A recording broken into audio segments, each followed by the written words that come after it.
like your music, don't it? Yeah, gotta get it out the mud, that's the only way to win. Who am I to point the finger like I never ever seen? Been through the ups and downs like the letter N. They don't let you through the door, better kick that again. Cause that's the only way to win. That's the only way to go. Gotta get it out the mud, gotta get it out the flow. Cause that's the only way to go, let's go. Shooting, lights out.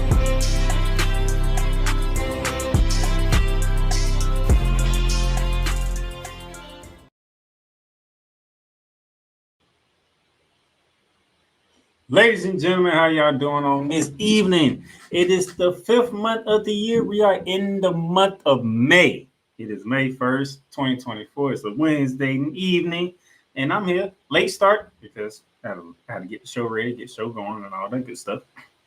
But I'm here, and we're going to talk some basketball, NBA playoffs and stuff. So what is happening in these playoffs? I said it before, I'm going to say it again. I'm enjoying the hell out of these playoffs. I'm really enjoying the playoffs. Like, I'm enjoying what's going on. I'm enjoying the action. I'm loving seeing how teams are counter-punching each other and stuff like that. Now, we did have 3 series close over the weekend and this week already. 3 series closed out. Other teams who had a chance to close series out failed to close them out. I'm getting all that, okay? Getting all that on this lovely day for talking basketball.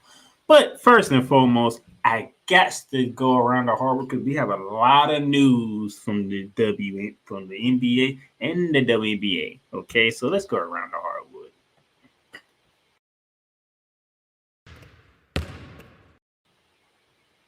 And to begin with around the hardwood, Kristaps Porzingis will be sidelined for a few weeks, several weeks, with a calf strain injury.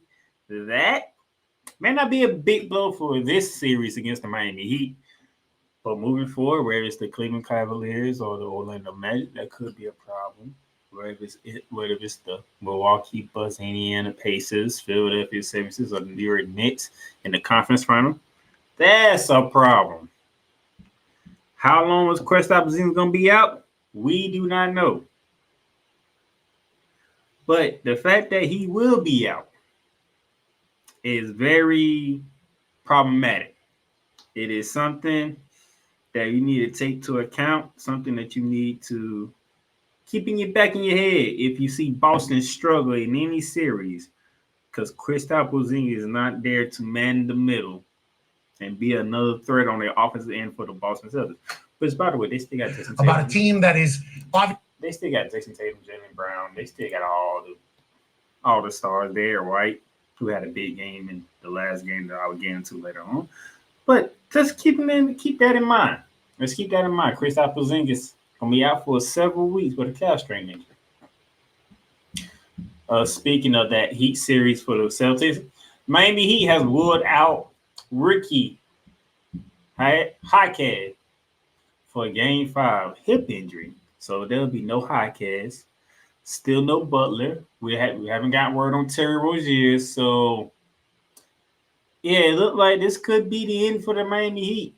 Look like they might be down 3 players going into Game 5, going into TD Garden, and this could be the end of it.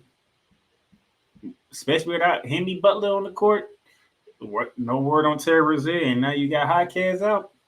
That's not a good thing for the Miami Heat going into Game 5. Next note in news we have Kawhi Leonard was ruled out yesterday for Game 5 tonight. This will be the 3rd game he is missing this series, which could be good for the Clippers.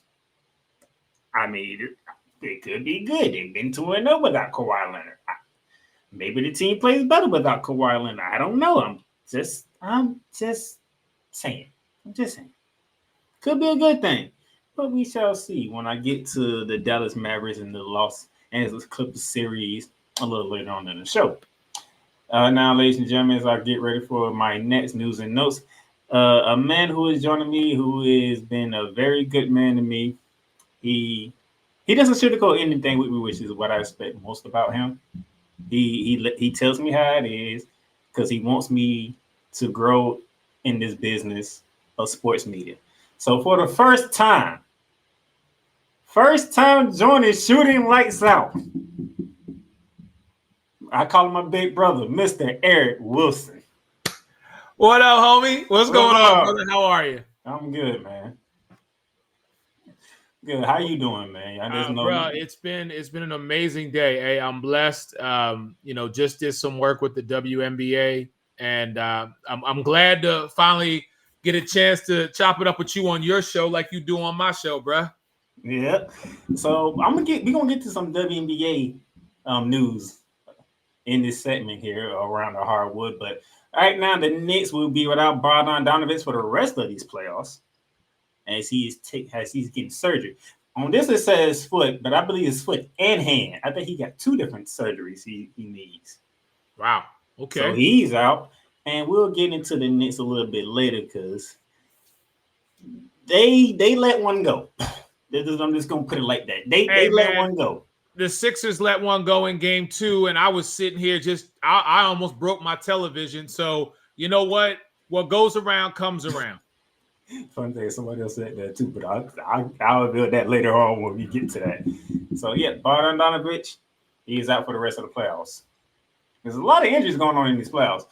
Wolves head coach Chris Finch having surgery after the collision he took when his starting point guard Mike Conley collided with him after being fouled. Put that in there. After being fouled. No word on when he would be back.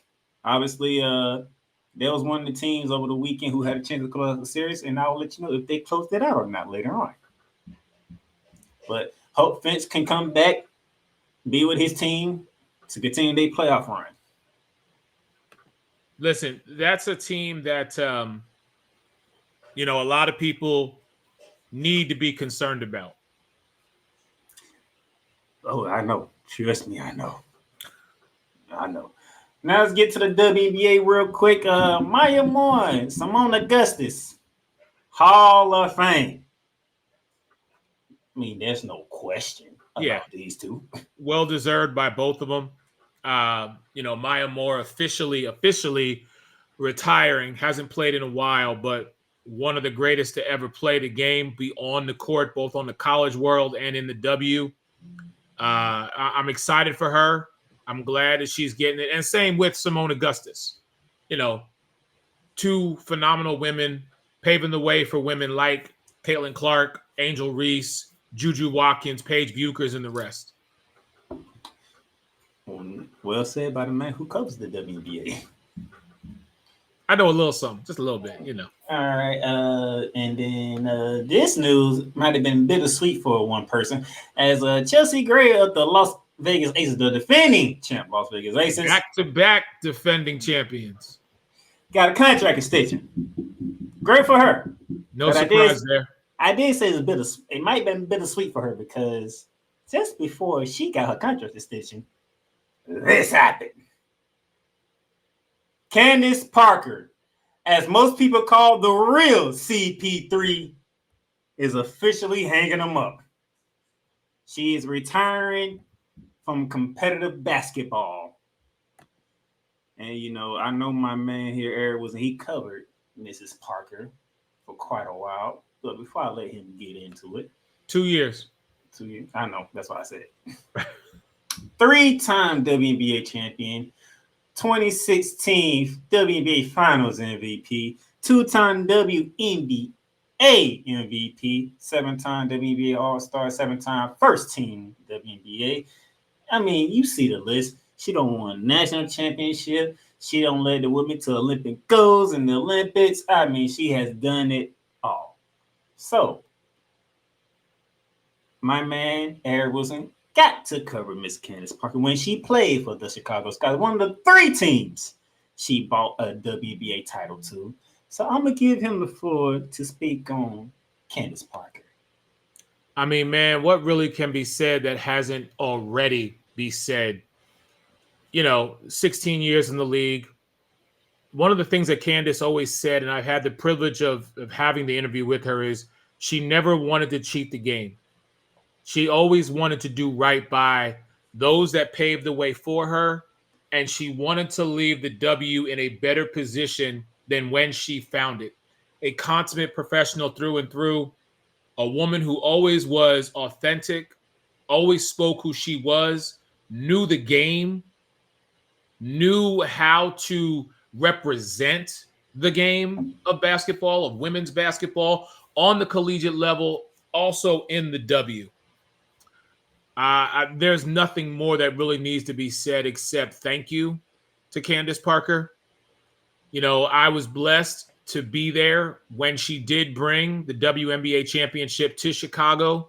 And I talk about this so much with regard to what not only has she done, but all the women who have paved the way. But since we're talking about Candace here, always was on her grind from day one.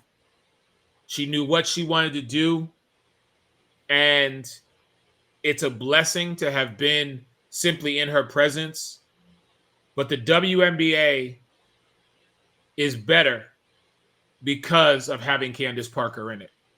And I'm like I said, I'm grateful and I'm humbled to be able to sit here today and talk about the fact that one of the greats, I had the privilege of being around and just seeing her energy and what she did for every team, whether it be the Sparks, whether it be the Chicago Sky, or whether it be the Las Vegas Aces. Candace Parker played her role efficiently and effectively, and that's why she is excellent head to toe. All right. That is the word for Candace. First ballot Hall of Fame, I don't care. She's going straight into the Hall of Fame. Yeah, there's no question about that. I had the pleasure of following Candace Parker's journey from Tennessee. When she was coached by Pat Summitt, that team, I love that team. And which is odd for me to say because everybody know who my team is when it comes to college. But I was a fan of Pat Summitt, Candace Parker, and the Tennessee Lady Volunteers. So when they got the chance to win some championships over, that team up in Connecticut, I was thrilled. Because, it's around that time, Eric, it's around that time we can't sing tired of Gino winning. Like, can you get somebody else, please? Listen, at one point, Candace Parker stopped him. You can't ignore what Gino has done and is doing. But yeah, like you, it is nice to see, the Dawn Staleys and South Carolinas of the world, the Kim Mulkeys and the LSUs of the world. It's nice to and it's great for the world of college women's basketball when other teams are proving their worth and their ground. But you can't ignore the legacy that exists of Gino, and Gino's still there. I mean, listen, Paige Bucher's coming out next year to the W. Let's see what she does this year at UConn. Because, again, it just speaks to the pedigree of Gino Auriemma. But you're right. Every once in a while, it is nice to.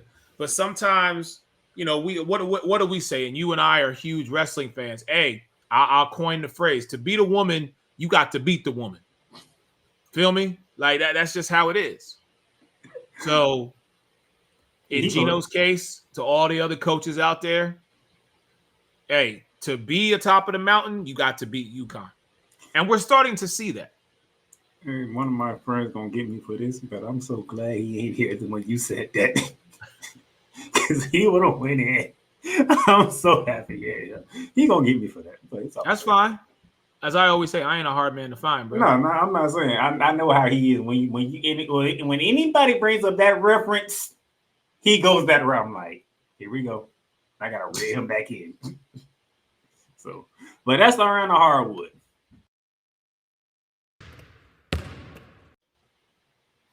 All right. When we come back, we're gonna dive into some playoff action because, these playoffs. Say what you want about the regular season. And I was wondering who joined the party. But these playoffs have been great. So when we come back, we're going to dive into it.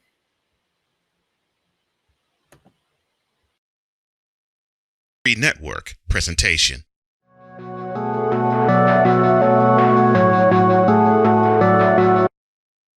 want to do a TED Talk, but I don't have anything to talk about yet. I'm getting there. Life is for the living. We're not here that long. You can learn anything you want to learn without any money spent. What do I really enjoy? What do I really want out of life?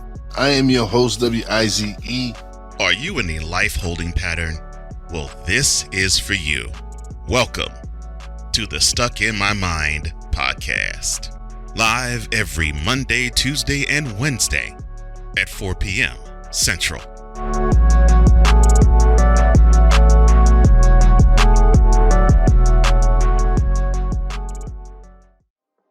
In a world where chronicles of the past are brought to the streams, whether the content is relatable or completely beyond your realm of life, there is no shadow of a doubt that this show is absolutely full of shenanigans. Get ready for D. Willie in the evening.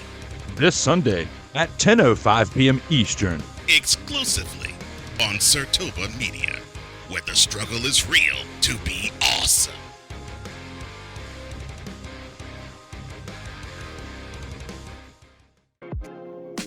Get Mounts of Entertainment with Paramount Plus. Stream new movies such as Mean Girls, Transformers: Rise of the Beast, and Good Burger 2 with Paramount Plus. Stream live sports such as the UEFA Champions League, the NFL on CBS, the PGA Tour, and March Madness. Catch hit CBS shows such as Fire Country, Ghost, NCIS, and more. But also catch exclusive originals for Paramount Plus such as Special Ops Lioness, The Famous Stallones, and the hit series Halo. The new streaming home of Showtime. Watch Showtime original series and movies when you sign up with Paramount Plus with Showtime.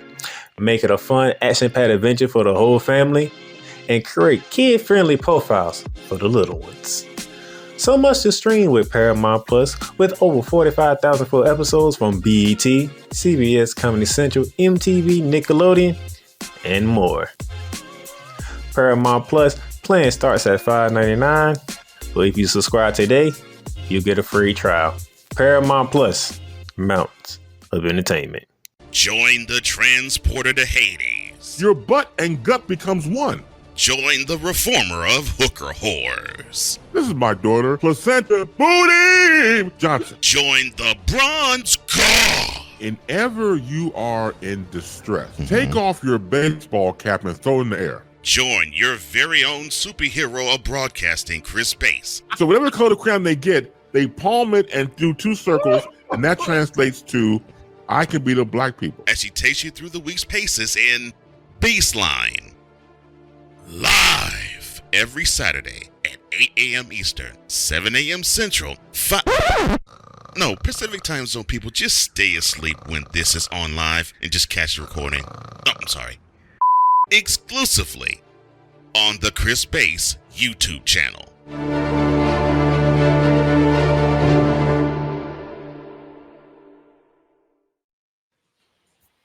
All right, ladies and gentlemen, welcome back to Showing the Lights. I got my brother here, Eric Wilson, from the Sports Arena, joining me, and got through the round the hard way. Now it's time to talk playoff basketball. Now, to begin, I'm doing a little bit different than how I normally do it, because first thing I'm gonna do, we're gonna go to the close them out series that are done and over with, and they are all on one side of the bracket. So let's go to it. Over to the Western Conference. Game 4 between the Phoenix Suns and the Minnesota Timberwolves down in the valley known as Phoenix, Arizona.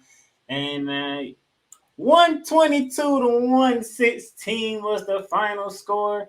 I mean, pretty much Minnesota did whatever they wanted to do. If you don't believe me, look at it. I mean, Anthony Edwards did 40 points in a closeout game. 40 points to close out the series. That man said, I'm not having this.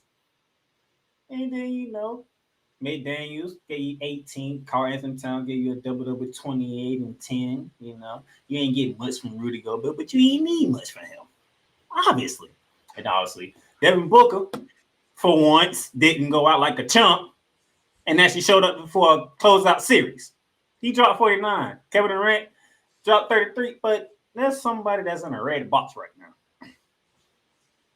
That person is Bradley Beal. 9 points, 4 from 13 from the field, 1 from 5. And you fouled out, too. If I'm not mistaken, this is the man who was at the press conference after losing game 3. I've never been swept. I'll be damned if I get swept in game 4. He shouldn't have said nothing. That's what happens when you open your mouth. You know, listen, you and I have been around basketball for many years, my brother. A lot of times, momentum will carry a team only so far. You have to put in the work. And Phoenix just, you know, you go back to all these games, like 120-95 to end game 1, 105-93 ending game 2. It just seems like every time Phoenix wanted to move forward, they wanted to progress, Minnesota was like, no, you just stay right there because we got something for you. We're going to let you know. And, I mean, you talk about Rudy Gobert only putting up 9 points and you didn't need a lot from him. Well, I'm sorry. Conley only put up 10. So, I mean, you know, what was the mindset of Phoenix? That's my question, because usually in do or die situations, much like what this was, everybody elevates to that next level. Everybody brings out the best of the best because they understand. And shout out to my man Tyrese Maxey for saying I'm in survival mode. That's what Phoenix was in. They was in survival mode. And it just seemed like they were like, no, we already got booted off the island, bro. We just here to click this. I mean, I looked at this somebody game. Didn't join that party. I'm sorry? I said somebody didn't join that party, and he was the one who got the quote from game 3. I'm telling you. Like, did someone not pick up his tab the other night and he got mad and said, well, I'm not playing for y'all because y'all didn't. I mean, really? Like, it's crazy how, you know, Devin Booker, like you said, put up damn near a 50-piece. KD was KD. Where was the supporting cast? What happened? Y'all just let Minnesota come into y'all's house and say, no, you can't play on your PlayStation 5. We taking over. Give us all the controllers. You know what I mean? Come on, man. Cut it out. So a lot's going to be talked about during this offseason with regard to the Phoenix Suns. I'm curious, but to Minnesota, congratulations. You moving on to that next round. Best of luck to you. See, otherwise, I'll be focusing on Kevin Durant. But since Bradley Beal decided to open his mouth after game 3, and then 9 points, really? I'll be there if I get swept. You were damned. For sure. Yeah. So, but you know, another time I'll get to Kevin Durant. But not today. Bradley Beal, you deserve this one, all right? Next up, obviously, Oklahoma City Thunder, they took care of business. They swept the New Orleans Pelicans. I mean, they didn't have Zion Williamson, but that's not my issue. You know what my issue is? Because I got another guy that's in the red box. Brandon Ingram. Now, I get it. You was coming back from injury, but you played in the play-in. That's the first thing to get you back. Game 1, you didn't show up. Game 2, you didn't show up. You didn't show up none in this series. You're the second option on the team. Zion's not there. That makes you the first option. And yet again, 10 shots in game 1, 10 shots in game 2. I think you took like 12 in game 3. You only took 14 in an elimination game. Where you at? They still looking for him. They still look. The series is over. They on Bourbon Street. They in the beignet house. They at the voodoo shop. They trying to find Ingram, and they still can't. But again, when you look at what SGA's been doing this season, man, this to me was I could have told you this was going to happen. As they say, Stevie Wonder and Ray Charles could have told you this was going to happen. OKC's on a different level this year. They are. I do not disagree. It's just, I needed Brandon Ingram to put some type of listen, I'm right there with you. But like you said, when you only shooting 10 to 14 times a game and you ain't putting up no numbers, like something is not right. Something is definitely wrong. And you knew going in Zion wasn't going to be your guy. But look, McCullough gave you 20. Valanciunas gave you 19. Like Ingram, do your part. Do your part this entire series. Not just one game. Do your part. I mean, but like I knew this was going to happen. This to me was just par for the course.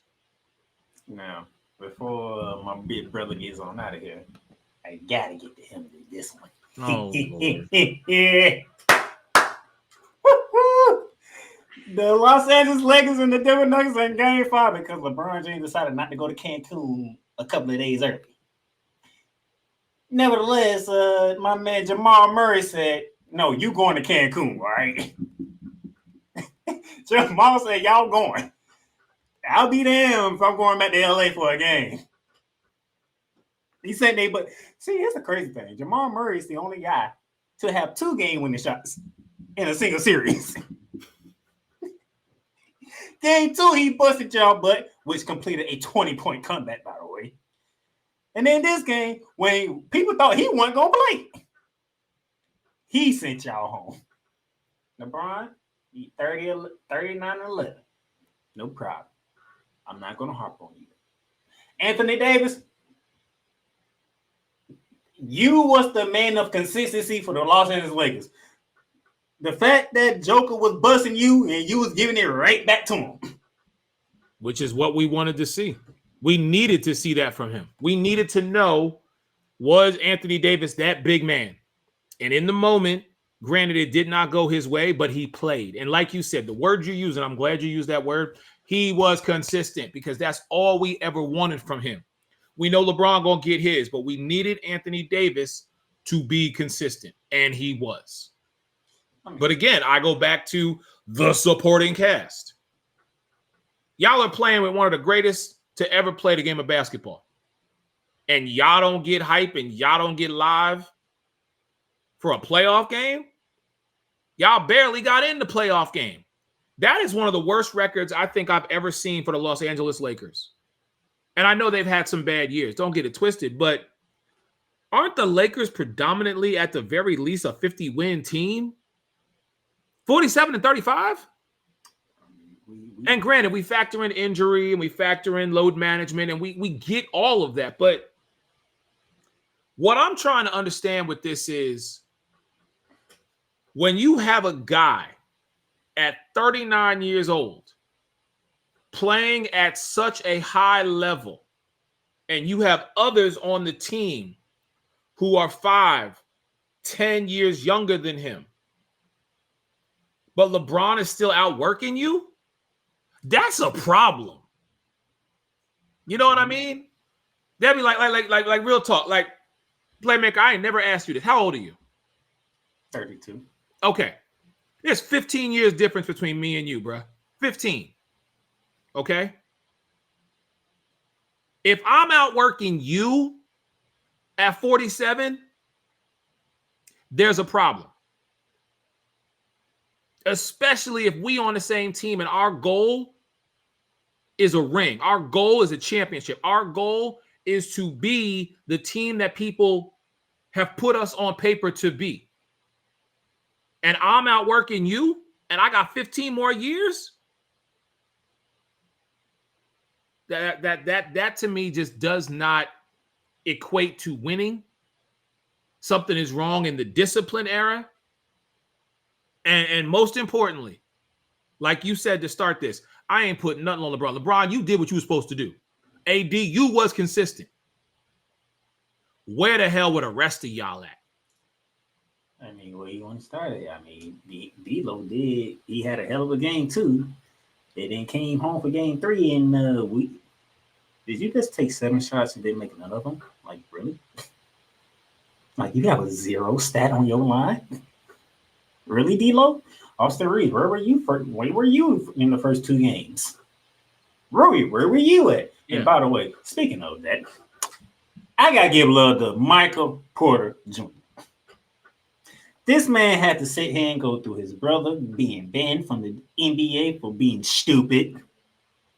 His other brother getting arrested. And this man just came out here and bust LA behind. That man scored 20 in all 5 games. He was in the 20s. But that's what I mean about the discipline.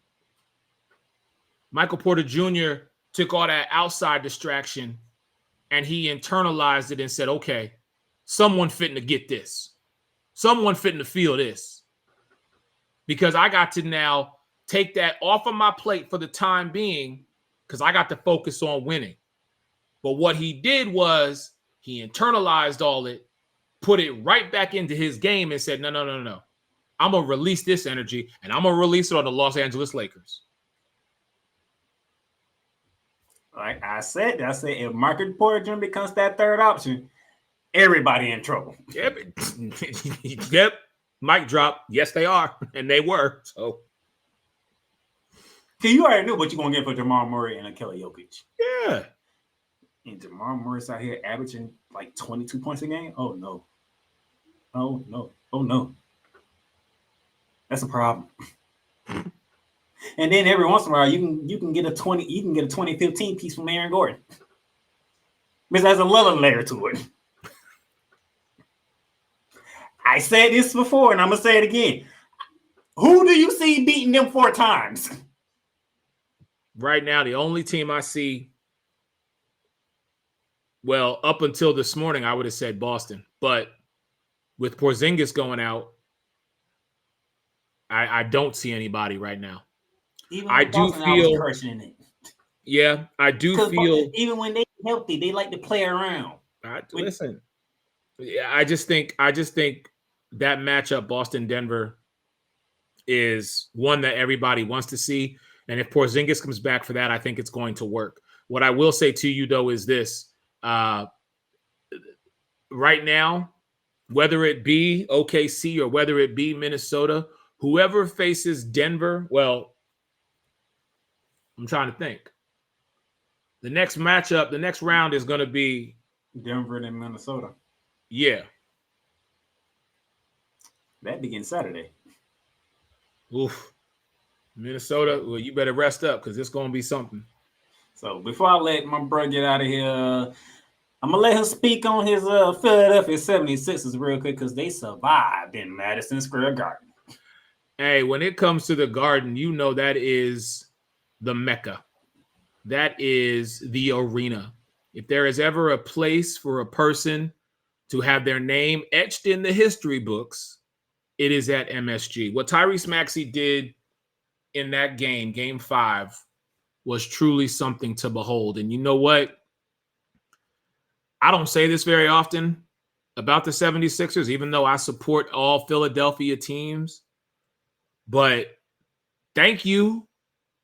And please, Philly fans, as Dr. J, one of the greats, posted on social media, everybody in Philadelphia needs to be at the Wells Fargo Center tomorrow. Don't you dare let a Knicks fan get into the Wells Fargo Center, okay? They ain't coming into our playpen. They ain't coming in our jungle gym. That's our house. We need to go in there and tear the roof off for Game 6. Joel Embiid is playing on a hobbled leg. Tyrese Maxey is proving that he is going to be the guy. The momentum that happened last night at MSG, when that team had a 5% chance of winning that game with 20-some seconds left on the clock, and then Tyrese Maxey said, no. If I'm going down, then damn it, I'm going down doing it all. And yes, some calls went his way. But again, like I said when I started this show today, Game 2 should have been a Philadelphia 76ers win, and it didn't happen. Game 5, for all intents and purposes, should have been a New York Knicks win, and it didn't happen. Let's see what happens on Thursday night. But I promise you this, if we go to a game 7 Saturday night in Madison Square Garden, and mind you, this is the first round. The first round. Whichever team wins this series is going to give Boston some hell. That's all I'm saying. All right, that's my brother Eric Wilson joining in real quickly with me to talk some NBA basketball. Thank you, my brother. Appreciate you coming on. Always, brother. Always love. Shameless plug. Make sure you come check me out in the sports arena, man, because as the season goes and the playoffs go, and then, of course, when the W starts rocking and rolling, I'm going to need to hear from the Playmaker. He going to hear from me because he didn't even mention the Olympics, and you know I'm covering that. Oh, that's right. Hey, much love to you, brother. Hey, 2028, 4 years, LA. We're going to do it big. But as I told you before, man, keep doing your thing, my brother. And I already told you, come February, you know where you're going to be, right? Sound like a Big Easy party, huh? Okay. Much love, my brother. I will holler at you. Stay blessed. I'll talk to you. All right. We're going to take another break. When we come back, we're going to dive into some more playoff action. Welcome, ladies and gentlemen, to another edition of Cowboys Talk. The Dallas Cowboys got exactly what they deserved. Let me say that one more time, because you know it's true. The Dallas Cowboys got exactly what they deserved. Dak Prescott is overrated and he shouldn't be paid, okay? And the same thing with Pollard. I mean, Pollard breaking the tackles at that 57-yard touchdown run. I mean, we needed that beautiful. Big time. 33 points in the fourth quarter. Let me say that again. 33 points in the fourth quarter. And that's off of 4 turnovers committed by the Colts. See, at one point, and the fact that at the end of the third quarter, it was 21-19, and the final score was 54-19. Now that, ladies and gentlemen, that is completely unexpected. Cowboys Talk is available on all streaming platforms, including Spotify, Apple Podcasts, Google Podcasts, Amazon Music, and YouTube. Oh, yes. The tradition, the pageantry, the spectacle, the history, the slut. Wait. I gotta rep my brother's stuff right. All my DMV soldiers, stand up! And welcome to the Commander's Gridiron Report. You want your commanders to be repped right? Well, D. Willie is your man. Commander's Gridiron Report. Every Monday at 3:05 p.m. Eastern, 2:05 p.m. Central. Exclusively on the Sertoba Media YouTube channel. Music by J. Cool. Where my soldiers? Right side. Commanders. Where my soldiers? Left side. Rams fans all around the world. It's a beautiful thing to be a Rams fan right now. Stafford's back. We will see about Cup. And running back Kerryon Williams to return. Lend me your ears, or should I say lend Playmaker your ears, as he breaks down week by week everything in the Los Angeles Rams canon. Number 99, Aaron Donald. Can't wait for 2029 to come to know that you are going in the Hall of Fame, and it should be first ballot, no questions asked. Join the Playmaker as he breaks down everything Los Angeles Rams style in Ramily Talk on the Playmakers Blog Network YouTube channel and where you can find podcasts.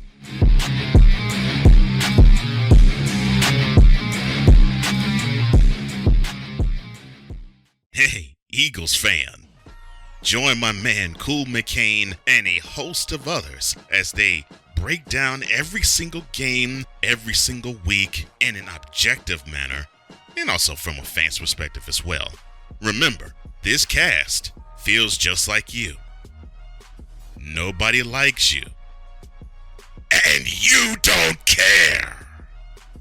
Fly, Eagles, fly. Eagles Elite Podcast. Every Wednesday at 8:30 p.m. Eastern on YouTube and other podcast outlets.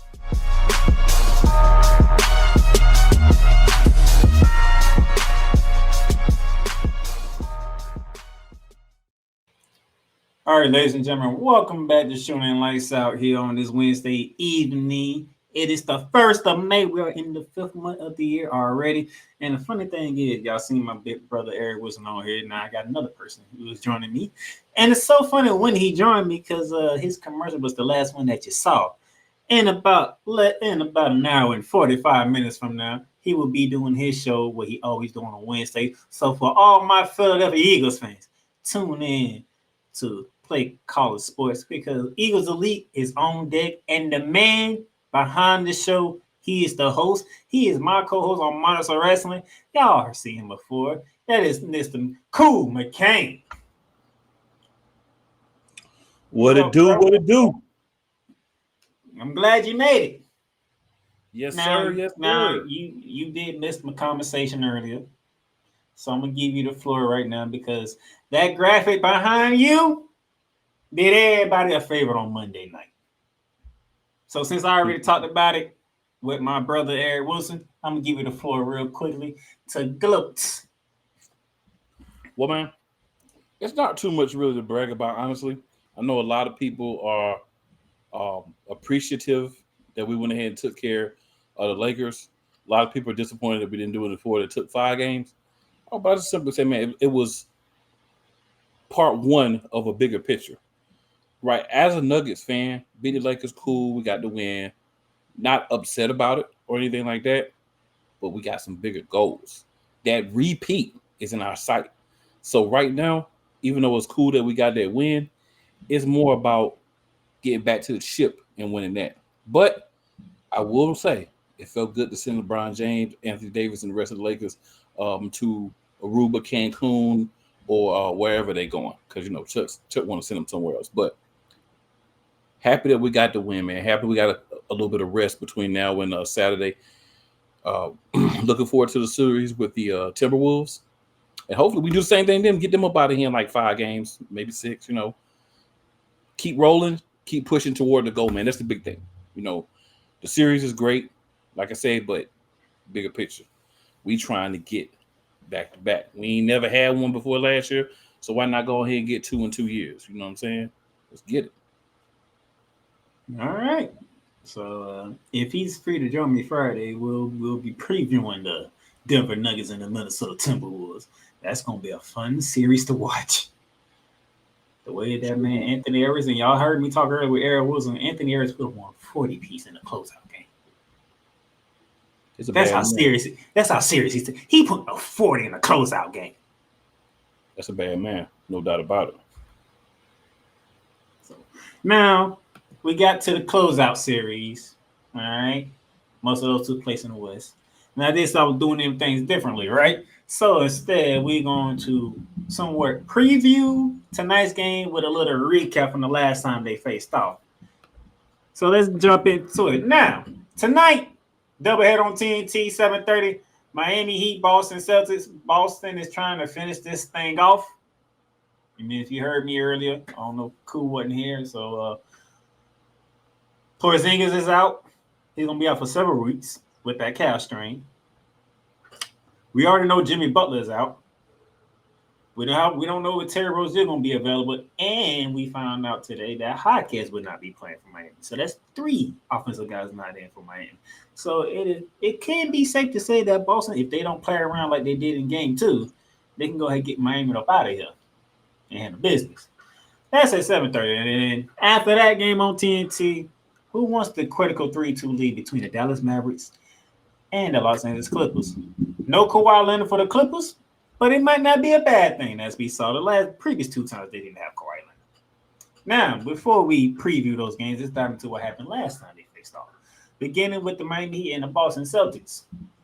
Last time they faced off, Boston walked down to Miami. They said, you know what, we can take both these games to Miami. We messed around in game 2, let y'all beat us in our own building. You had to get all the backlash, everything that had to come with us. So we took it down to Miami, and we handled business. Now, we did lose Porzingis. That's all good. We still got that dub. Derrick White went in. 38 points from Derrick White. I mean, you're already dealing with Jason Tatum and Jalen Brown, and all of a sudden Derrick White is starting to drop damn near 40 on you. You ain't winning.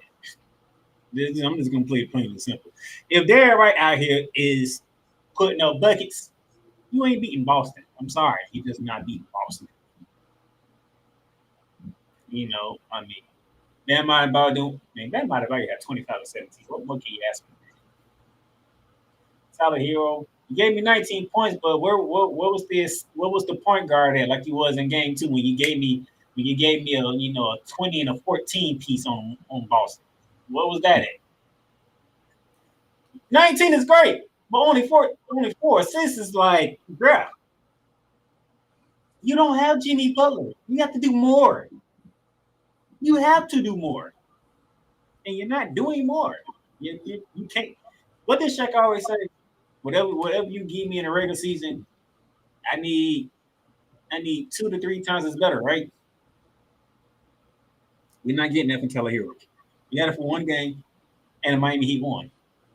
And stunned everybody. But you ain't giving me. You got it. I need more. So now, tonight's game. For my betting people out there, 13.5 favorite for the Boston Celtics. Matter of fact, the last time there was this much favorite at home. That's when Miami caught them. I think it was 14.5 in game 2 when they got caught. Now it's 13.5 in game 5 at home. Nevertheless, we shall see. A lot of injuries in this series, but we shall see. So cool. Is it time for Boston to go ahead and get this over with and be done? Wipe their hands clean. If you're Boston, you definitely want to get this done. I think it's time to get this done. I will say this. I know you want to give Tyler Hero the work for not showing up. Tyler Hero is not a 1. He's a 2. So we're asking a 2 to step up and be a 1 because the 1 is not there. He's not capable. I know Shaq want people to step up in the playoffs. Number 1, to me, Tyler Hero is not really a point guard. So one problem is you got Tyler Hero having to play point guard because of the injury to Terry Rozier. So you got a guy really kind of playing out of position. Let's be real. So you're the focal point of the defense now. When you're normally the second or third guy the defense is looking at, you're the guy.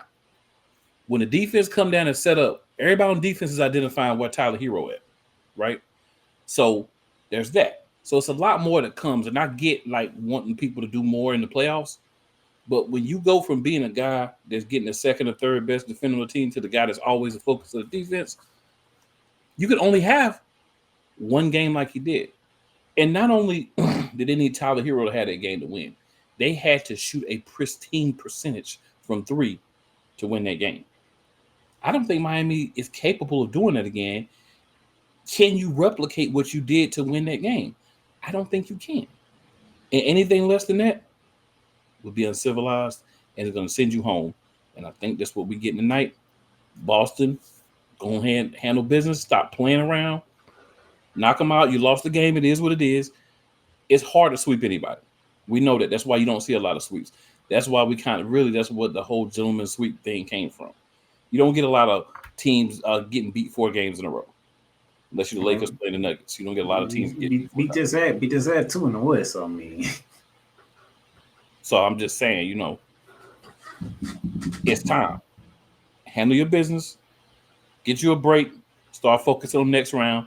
When your coach start telling you how to do dumb stuff, just don't listen to that, man. Y'all know better than that. Don't play. Get this dub. You in Boston. You're home. Jason Tatum, Jaylen Brown, take a pace from Anthony Edwards, which is crazy saying because y'all been in the league longer than Anthony Edwards. But he looked like he wanted more than y'all too. He looked over that side. He see Kevin Durant, Devin Booker, and Bradley Beal and said, "Guess what? I'm sending y'all asses home." Correction. In y'all own damn business. Correction. He looked over there and see Kevin Durant and 2 dudes that don't show up, but one showed up one game, the other one act like he ain't been in the series. And he said, "We got this." He's like, "I even got Mr. No Show showing up for games for me." That man went in there and dropped 40 and said, "Get y'all ass up out of here. Your own building. Your own building. Get your ass up out of here." It'd be like now, that. I already talked about Bradley Beal, so I'm not going to reiterate what I said earlier, but I mean every single word. Don't open your mouth again. That's all I got to say. But yeah, Boston. I like Miami. You know, I love Coach Spokes, but hey, Boston, go ahead and wipe your hands clean. Get them up out of there. Go ahead, focus on the next round. Let's call it what it is. Because if you got to go back to Miami for a game 6, you're making it worse on yourself. So go ahead and handle business tonight, get it over with, and be done. And you got hurt players. So, you know what I'm saying? Give them a few extra days to rest. Give yourself some time to figure out how to play without those guys that need be for a game or two in the next series. You know what I'm saying? Get right. I mean, and Miami going to be about 3 players most likely. 3 starters. There's no excuse, Boston. There's no excuse for Miami to walk in there and beat y'all tonight. There's no excuses. So handle business. That's the first of the doubleheader. The next game, this one's finna be a fun one. Dallas Mavericks, Los Angeles Clippers, Game 5 at the Crypto.com arena. Before we get to that, let's get to Game 4. 116 to 111. The Clippers did it without Kawhi Leonard for the second game of the series. Playoff P showed up in Dallas, 33, 6 and 8. James Harden showed up, 33, 6 and 7. Now, I do have a little core. I got to have a little core. I got to, because this is what I need. How in the blue hell did you assholes have a 31-point lead and you let Dallas get back in the game? When I talk about Boston playing around, you was up 31, and you let them come back to make it a tight game. That's my problem with y'all. But like I said, playoff P showed up, gave me 33, 6 and 8 to finish off the deal. Kyrie, 40 points. Luka with the triple-double of 29, 10, and 10. It's 2-2. It's 2-2. Cool. Game 5 is at the crib. How you feeling? So, I mean, you know, I've been saying Clippers the whole time. I've never wavered from Clippers, even when they were down. I told them, like, hey, you just got to go handle your business. Thing with the Clippers is you are the more talented team from top to bottom, even without Kawhi. That's the truth. But you have to go out there and execute for 4 quarters. And to answer your question, you know how they came back from being down 31 points? Nobody keeps their leads no more. We don't have a generation of players now that put their foot on the other team's throat and hold it down no more. We don't have Magic Johnson type guys. We don't even have Vince Carter, Allen Iverson type cats in the league no more. Mentally, they're just not like that. They get up, they get comfortable, they start going out there playing around, not focusing, not having that same intensity it took to get that lead. So then the other team, like, we about to try to come back and make this a game. This is a recurring problem for everybody, including your reigning and defending champions, whose logo sits behind me and on my hat. They do the same thing. The only problem is they do it in the first half. So they one of the teams that's got to do the coming back. You got to start going out there for 4 quarters when you really want to win and dominate the other team. Teams are not doing it anymore. Anybody ever gets back to that, if any one team, I don't care who you are, I don't care if your team didn't even make the playoffs this year, guarantee you could cut this, you could clip this, you could replay this, whatever you want to do. If a team decides to go out there and be dogs for 4 quarters on offense and defense, they win the ship. That's real talk, because no one is going to match that energy. Nobody matches that energy in the NBA today. There ain't no, we going hard for 4 quarters, leaving on the floor, and we're going to do it again the next time we play. The next game we're going to do it again. The next game we're going to do it again. So, with that being said, the Clippers are a bunch of older heads, right? The main players on the team is older heads. So y'all need to get together and say, hey, man, we got to take these boys out. Well, we got them on the ropes. If the Clippers win this game, and I believe they will, they put themselves in the driver's seat to win the series, because you have 2 opportunities to close out. Dallas loses this series, Dallas has got to win the next 2 games. All the pressure's on them to win the next 2 games. Now, obviously, Game 7, pressure switches to everybody, but with the way the Clippers let themselves get put in a hole, this clearly feels like a 7-game series to me. But I think the Clippers take tonight.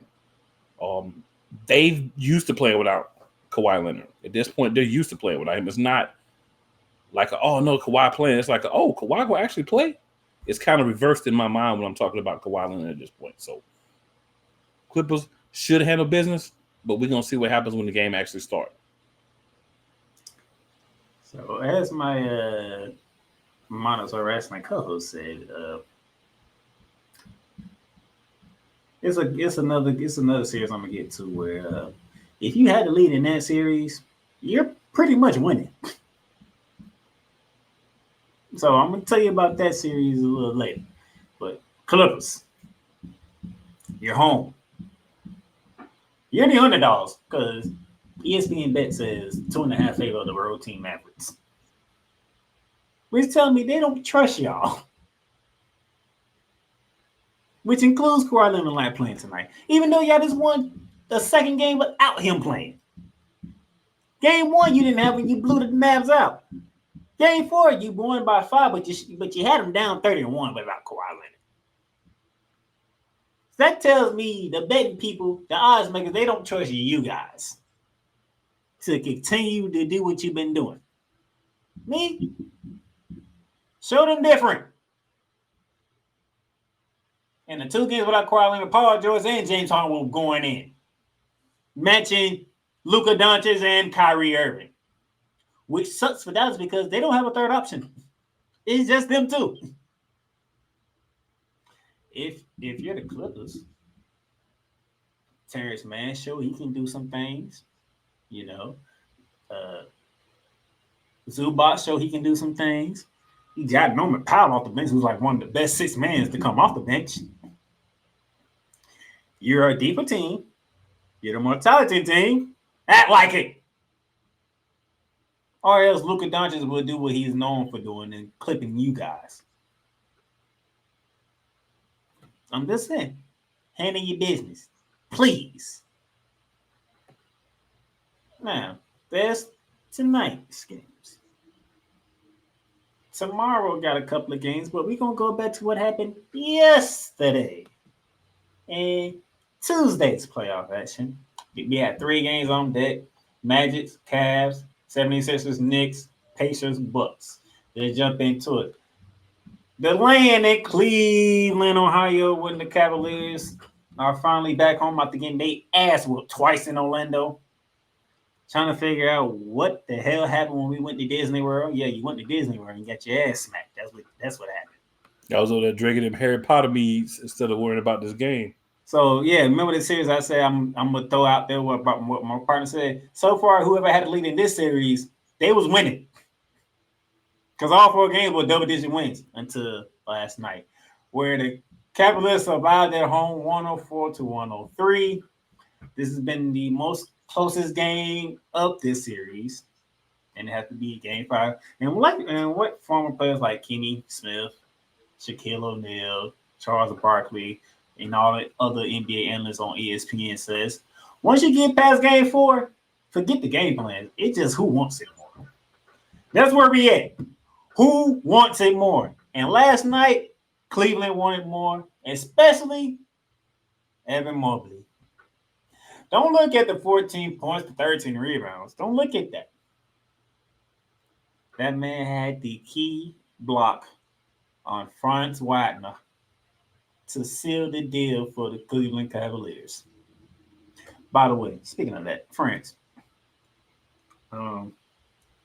I know you're the professional and I'm just like an analyst, okay?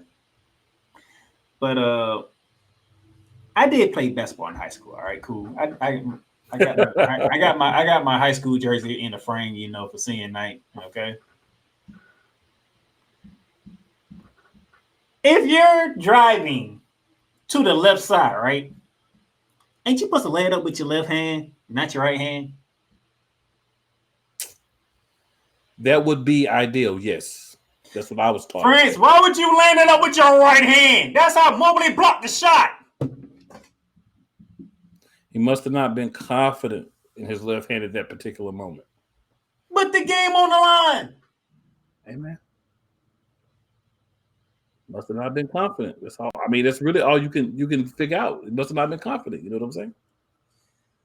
It was a bad move. Don't get me wrong. The only way that really works is if you're attacking the goal and you're laying it up hard off of the backboard. But the way he tried to do it, that was not going to work from the left side. That was the game. Instead of us being up 3-2, Cleveland is up 3-2. But you know what, though, Playmaker? You know what though? That's all right. Mistakes happen. You learn. You learn it. You know what's gonna happen in Game 6? Cleveland's gonna lose. That's what's gonna happen in Game 6. I don't know. The problem is we got to go back up to Cleveland for a Game 7. Now, Orlando's back is against the wall. So now we got to win Orlando, right?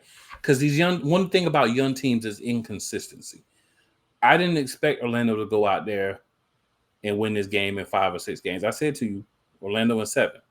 The reason being, I was understood it was going to take Orlando 7 games to grow up and win this series. Cleveland had a solid game, right? Mitchell had 28, I think, or something like that. 28, 28 and 6. Garland had like 23. So their top 2 guys did what they were supposed to do. Paolo had to go out there and drop like 39. The guards got to give him more help. They got to put pressure on the guards of Cleveland. They have to make them play on defense as well. The games that Orlando has made them play on defense as well, that's the games that Orlando have had a better chance in. Mitchell or Garland are not guys I would look at and say, these are our main defenders, our best defensive players. So when you make them work and do something that they don't really want to do, it takes away what they can do on the other side. Orlando's still going to win the series. They just put themselves in a bad hole, in my opinion. And if I'm wrong, it is what it is. But I think they're going to still take care of business. Garrett Harrison, you're my veteran leader on the team. And what team did you come from, by the way, even though you didn't win the championship with them? Well, sir, your ass came from Denver. One of the reasons that you got him and we got who we got was because we needed a guy who could do what he's doing. And that's Big AG. He was part of that trade. Why is you only took 3 shots? One, that's a problem for me. You only took 3 shots in 19. Oh, completely problematic. That's why I'm saying the guards got to push the guards from the other team. You around here looking like D'Angelo Russell. And I don't need no Lakers looking like on Orlando. Facts. Facts on that one, player. So if you're not going to show up for me, can we put Markelle Fultz in there? Because I'm pretty sure Markelle Fultz want to get some playoff action. You make a good point. And ever since he came to Orlando, have you been hearing anything about Markelle Fultz? Like you was hearing about when he was in Philly? No, you haven't. You know why? He comes in, he plays ball, he goes home. So can we do something? Jamal, I mean, Game 6. Let's do or die. Which actually, if it don't go the way that I want it to go in Game 6, that'll actually make my prediction correct because I did say Cleveland in 6. Do you want to be correct on your prediction or do you want to go to the next round? I want to be wrong as hell. Okay. But I'm just laying it out there. I did say Cleveland in 6, so this is what happens when you be a realist fan and not a fanatic. I'm not a fan. Like I said, I look at these 2 teams. Cleveland has more names. Cleveland has more guys that you know, guys like Eben Mobley, Garland, Mitchell, Max Strus, people like that. Okay, you know some of those names better, and that's cool. But when you look at Orlando, you got really 3 point guards. You know what I'm saying? That should be getting minutes. One guy's not playing, and they're interchangeable. They can play the 1 or the 2. So, you got to look at it and say, all right, some guys are not giving us what they need this particular time, this particular game. There's nothing wrong with saying, let's move and see if another guy can give us a little bit more. And coaches have to learn this, right? I see this all the time in the NBA. I'm like, man, if you just took that dude off for like 5 or 10 minutes and put somebody else in, you know what I'm saying? Let them do their thing for a bit. Let him get his mind right. Let him see somebody else go out there and do what he's supposed to be doing. And then put him back out there. You'll get a bunch of better game from him. But they don't want to do that. Maybe they're scared they're going to go to the owner and Giannis them like Giannis did. Giannis got old boy fired for trying to be like, hey, y'all ain't playing right. You know what I'm saying? I'm going to make some changes to who playing when. They went to ownership and was like, nah, he got to get up out of here. So it might be a little bit of that too, though. Got to always look at that. Just saying. So basically, after Harris only played 19 minutes, Markelle Fultz played 15 minutes. Gave me 7 points. As a matter of fact, he had hit all 3 of his shots. Cole Anthony, the son of Greg Anthony, played 12 minutes. Gave me 2 points. Yeah, all outscored Gary Harris. Like, can my bench guard get more minutes, please? Like, I feel it. Please. I want to be wrong with my prediction. I want to be wrong. I kid you not. I know you're not kidding. But, Shaq is confident in Orlando Magic. I should be confident in Orlando Magic. Shaq would say Orlando gonna go down, gonna go home, and they gonna handle business. He said it might go on. I like the other 2 times they've been down there. He shall say that. I want to keep the season rolling. And then the final game of last night takes us to that most famous arena of Madison Square Garden, where the New York Knicks were looking to close out the Philadelphia 76ers. And those of you who was listening to my brother Eric Wilson talking earlier, you know how this game went. Philadelphia 112, New York Knicks 106 in overtime. This is a funny game. It was a very funny game. My man Tyrese Maxey, 46 points with 9 assists. Joel Embiid had a struggle game, but he gave you 19, 16, and 10. He gave you a triple-double in a struggle. That was a struggle game, he gave you a triple-double. I just want y'all to take that in for me. The man struggling, but he gave me a triple-double. And by the way, cool, guess who showed up for once? Guess who finally decided to show up for the series? Oh, Toby Harris. Finally decided to show up. What a perfect time to show up. If you're going to show up, that was your last chance to show up, player. But I want to say this about the game. This is all I really want to say because I'm sure y'all already broke it down. Oh, I mean, I ain't break it down. I just let my man do his thing before he had to go. I just want to say this. The New York Knicks, because they're playing like those teams, blew that game. The Knicks screwed the Knicks, as Vince McMahon would say. You know why? All the Knicks had to do was make free throws, and this game doesn't even go into overtime, and they win.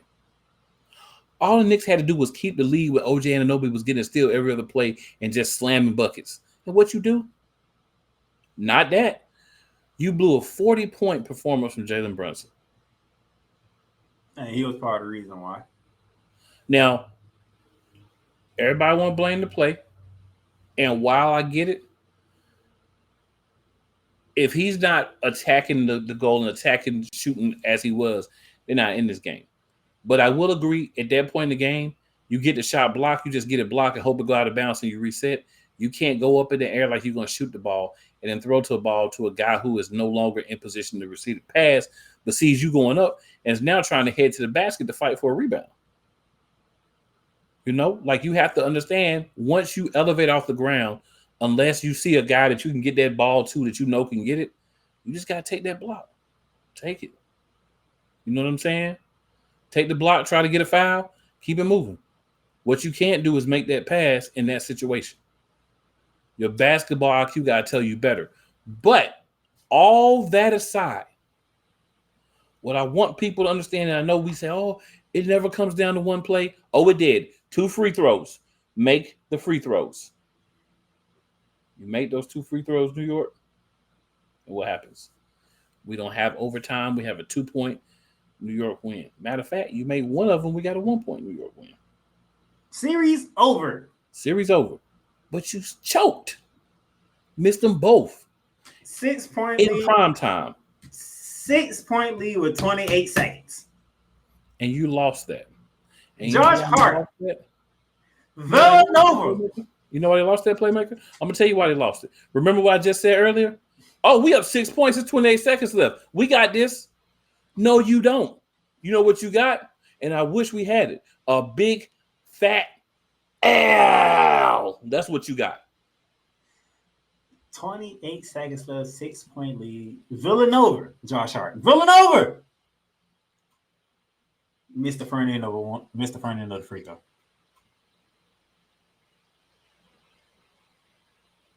You want to compound it? Hey, Mitchell Robinson, what are you doing? What are you doing, Mitchell Robinson? Why are you even trying? 3-point basket from Tyrese Maxey plus the foul, which he made. You still up 3? You still up 3? Oh, when he made that shot, I was like, honestly, when they went to overtime, I'm like, the Knicks ain't gonna win this game. Oh, he pulled up from the logo.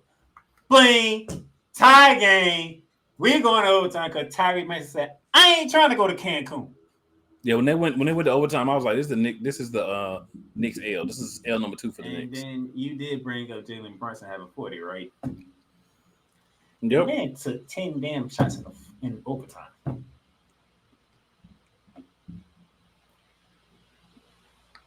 Once they got to overtime, the Knicks was already discombobulated, man. Like, it's times where you have guys where it's like, all right, we go to overtime, we make this happen. But you even look at the shot distribution for this team, bro. You look at the shots. He had 32 shots. You know what I'm saying? Hart had 17. You know what I'm saying? And Anunoby had 12. So you know that he's going to take a majority of the shots because that's what he does. That's what has to happen for them to be successful. The only difference between overtime and the rest of the game is what? He wasn't making them. But he's got to do that. Who else is going to do it? Look on that team. Who else is going to do that? That's why. I mean, why, you know, like if you don't have Julius Randle, this is one of those times where it's like, well, it would have been good to have somebody else that could take the shots for that period of time. But for the game as a whole, it wouldn't have been because he don't really play much on. He don't do much on defensive end either. I did bring up too Villanova. I might as well throw one in there. DiVincenzo, what happened to you? Where were you at?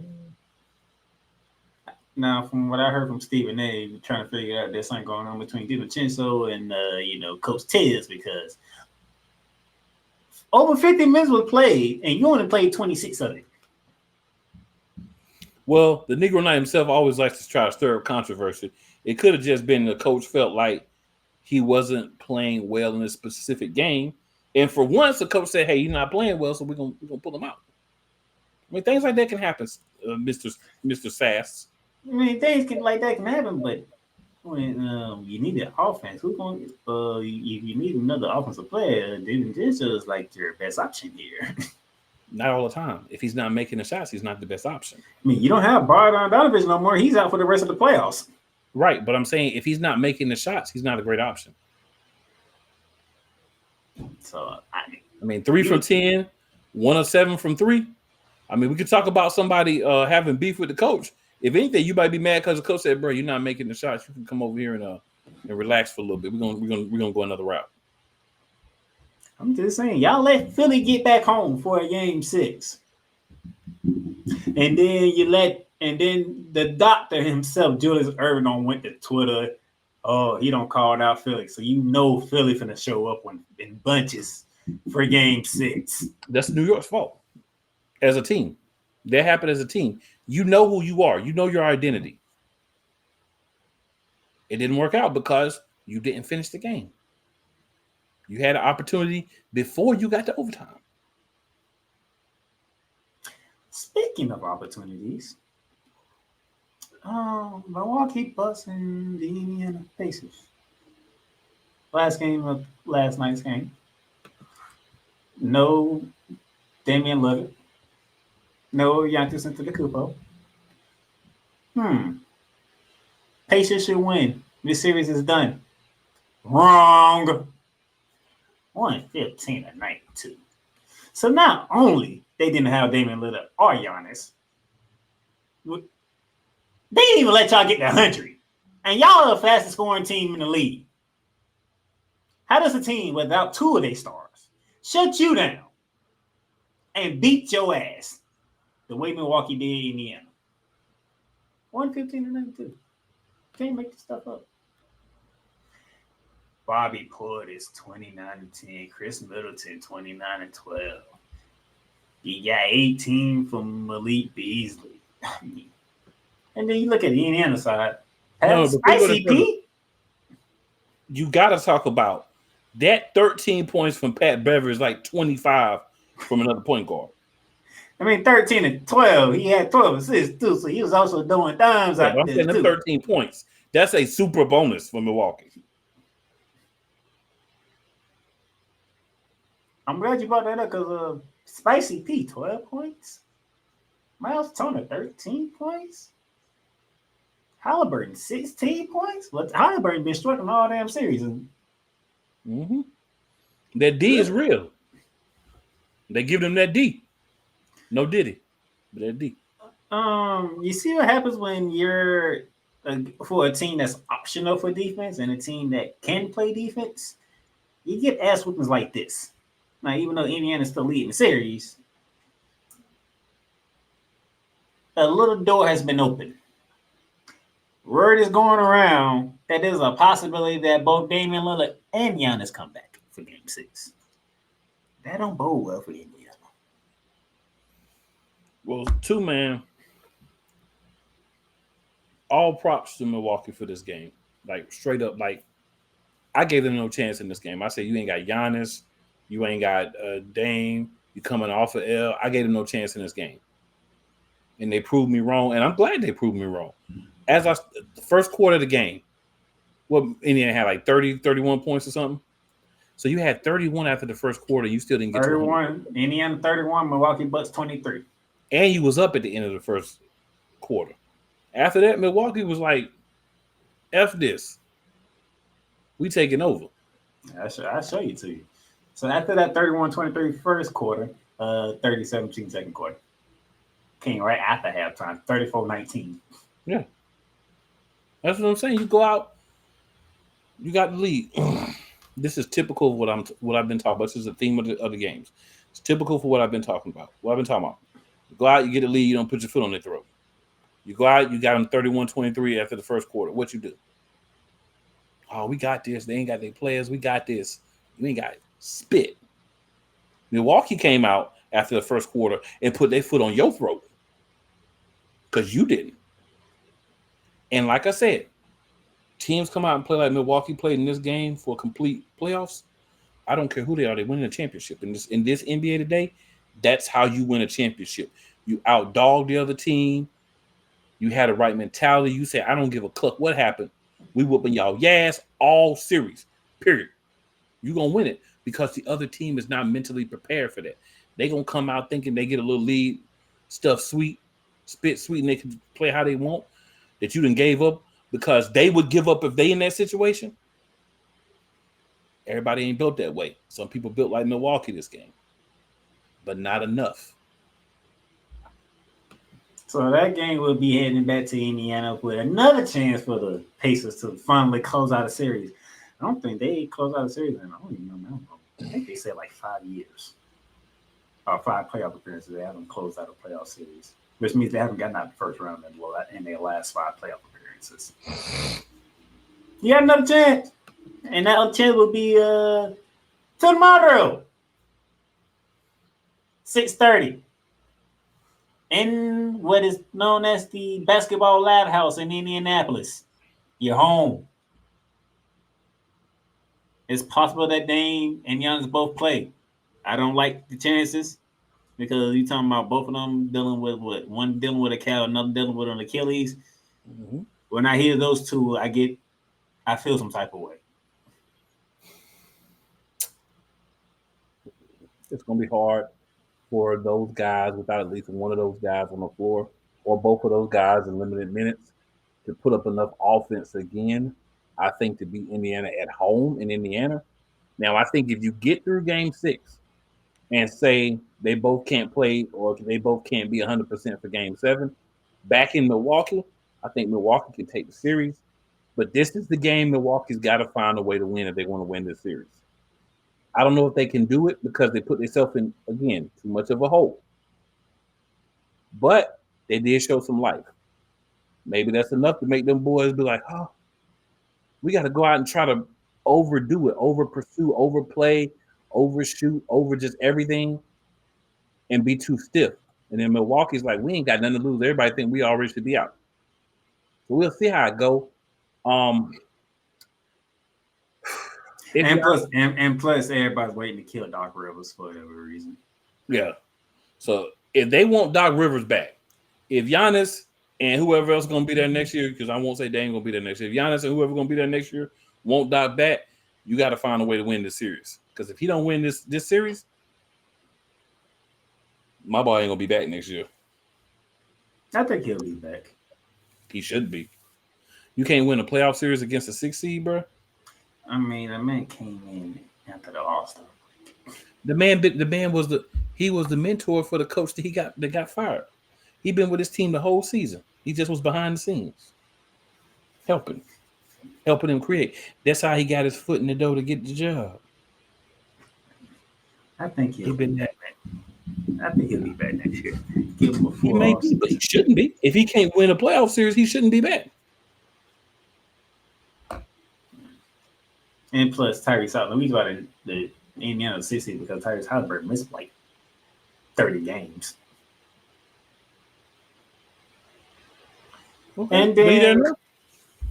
And then the nightcap for tomorrow, the Knicks got to travel back to Wells Fargo Center, the city of brotherly love, which my partner here knows very well, being an Eagles fan and taking trips to Philly. And Dr. J, I said it earlier, Dr. J put the call out. I'm expecting Philly fans to be in attendance of a Bun Knicks tomorrow night, 9 p.m. on TNT. Can the Knicks walk in there and say, damn it, I had enough. This is done here and now. Because if it goes back to Madison Square Garden for a Game 7. And plus, the 76ers already proved they can win there too. Yeah.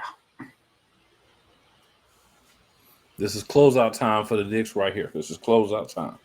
This is we screwed up. We clucked up in Game 5.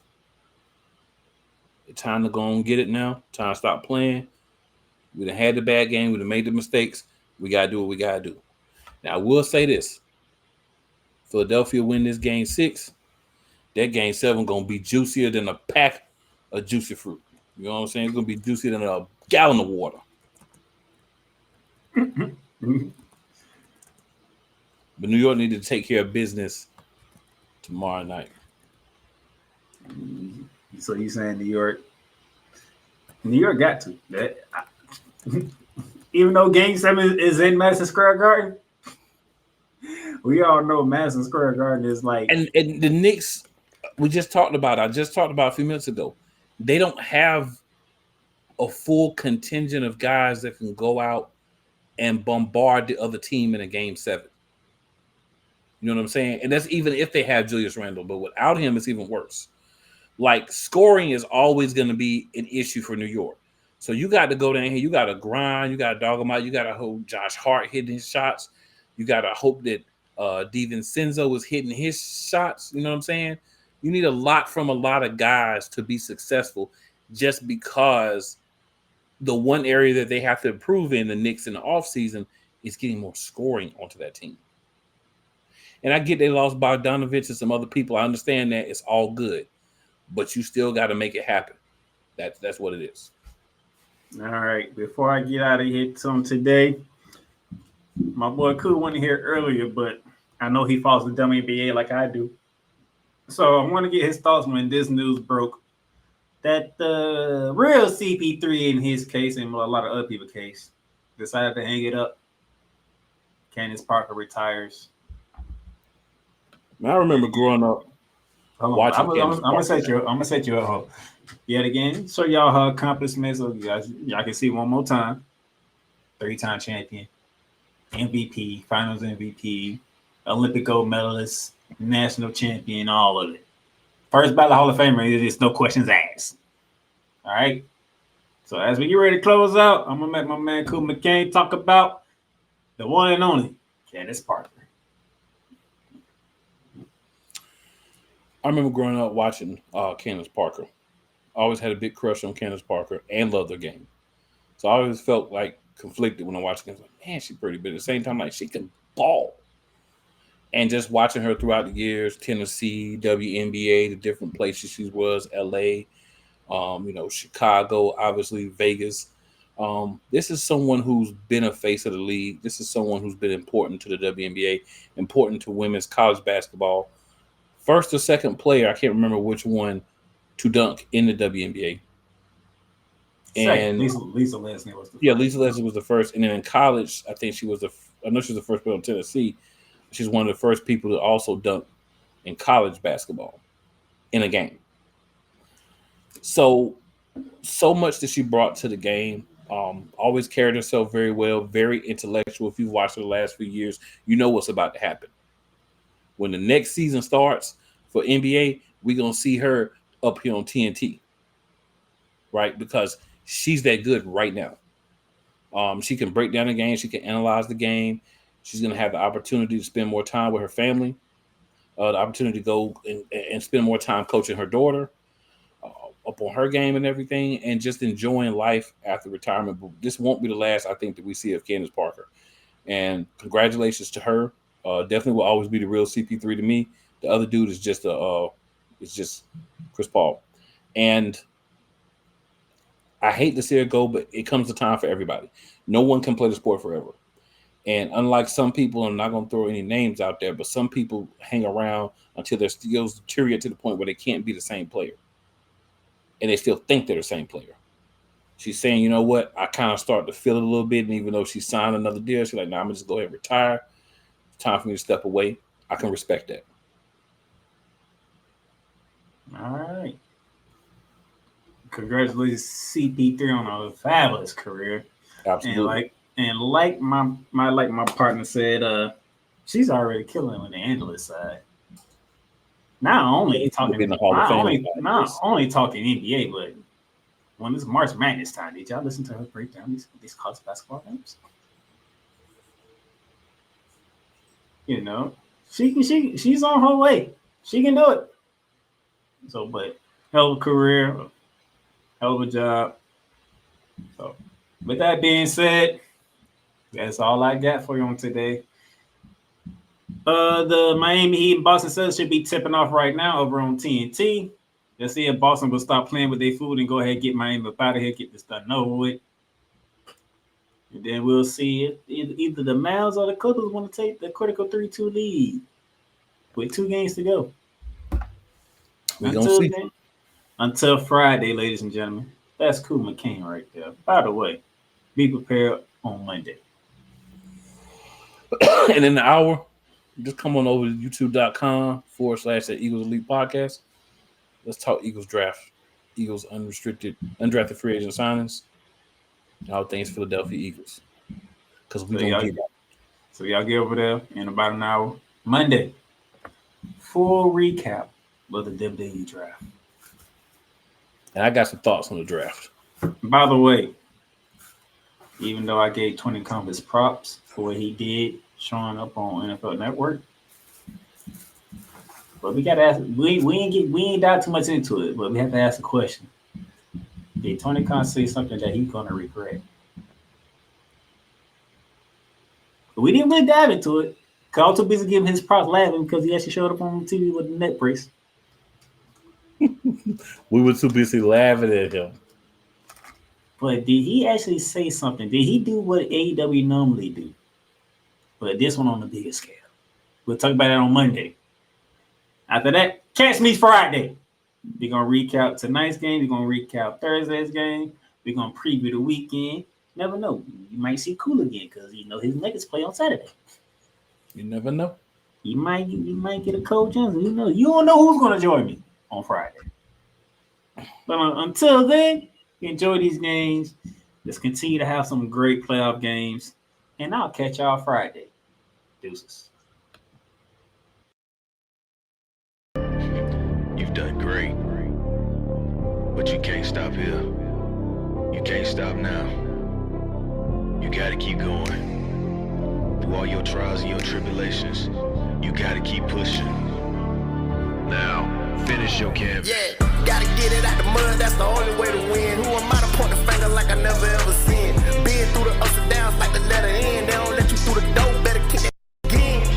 that's the only way to win. That's the only way to go. Gotta get it out the mud. Gotta get it out the flow. Cause that's the only way to go. Let's go. Thank you for tuning in to today's episode. If you want to follow the podcast, you can follow it on all streaming platforms, including Apple Podcasts, Google Podcasts, Spotify, Stitcher, and a whole lot more.